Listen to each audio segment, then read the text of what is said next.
To buy Bitcoin in the Moomoo app, start by opening the app on your mobile device. If you do not have an account, you will need to create one by following the registration process.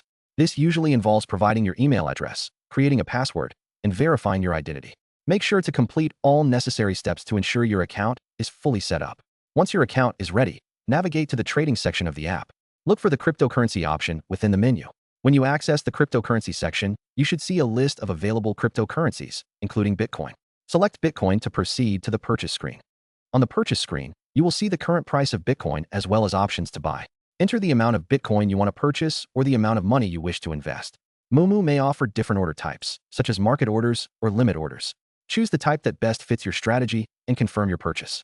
After confirming your order, the app should process your transaction. You can check your cryptocurrency holdings in your account portfolio. Remember to keep your account secure and consider using additional security measures, such as two-factor authentication, to protect your investment.